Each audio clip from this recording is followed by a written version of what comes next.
नमस्कार, मी भीमराव पाटील. BKP मराठीमध्ये आपलं सर्वांचं स्वागत. आज नवीन दिवस, नवीन विषय, नवीन दिवसाची नवीन अशी चर्चा. बघा, नवरात्र सुरू आहे आणि नवरात्रामध्ये देवाची कशा पद्धतीने पूजा केली कशी जाते, कशी आराधना केली जाते देवाची, तर सजावट कशी केली जाते, तर सजावटीचं हे डेकोरेशन आहे. आपण पाहू शकता. हा BKP मराठीवरती डेकोरेशन आपण घरात देखील बघूया या.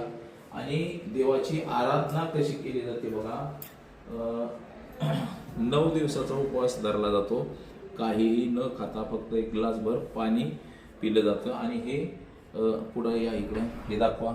11 तास असं झोपून उपवासन म्हणजे देवाची आराधना केली जाते. आता हे आपण पाहू शकता की बाबा पोटावरती देवाची पंथी आहे आणि ती 11 तास सुरू असते. म्हणजे ती विजू दिली जात नाही, ती अखंड 24 तास अशी सुरू असते आणि पोटावरती ठेवलेली असते. म्हणजे 11-12 तास, म्हणजे 12 तास असते. आणि पोटात अन्नाचा कण नाही, फक्त संध्याकाळी पाणी पिलं जातं.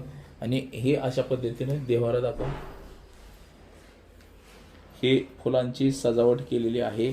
देवाची आराधना, देवाची उपासना कशा पद्धतीनं केली जाते हे आपण या छायाचित्रामध्ये बघू शकता. आपल्याला जाणवलं असेल की हे कशा पद्धतीनं, इकडे खाली पण दाखव, असं झोपून ही देवाची पूजा, देवाची आराधना केली जाते. तर अशा पद्धतीनं देवाचं महत्त्व आणि देवासाठी उपासना देखील केल्या जातात. म्हणजे भारतामध्ये श्रद्धा आणि देवाला मानणारी लोकांची संख्या असंख्य आहे. त्यातच बघा, हा सजावट जो आहे अतिशय छान असा सजावट केलेला आहे. आणि देवाचा मुखडा देखील छान आहे. आणि मध्ये देवासाठी देवाची आराधना करणाऱ्या ज्या आहेत सविताताई चित्ते म्हणून, त्यांच्या घरातलं हे देवाचं सजावट आहे. आणि त्या अशा पद्धतीनं देवाची पूजा अर्चा करत असतात. 9 दिवस त्या असाच कडक असा उपवास करत असतात.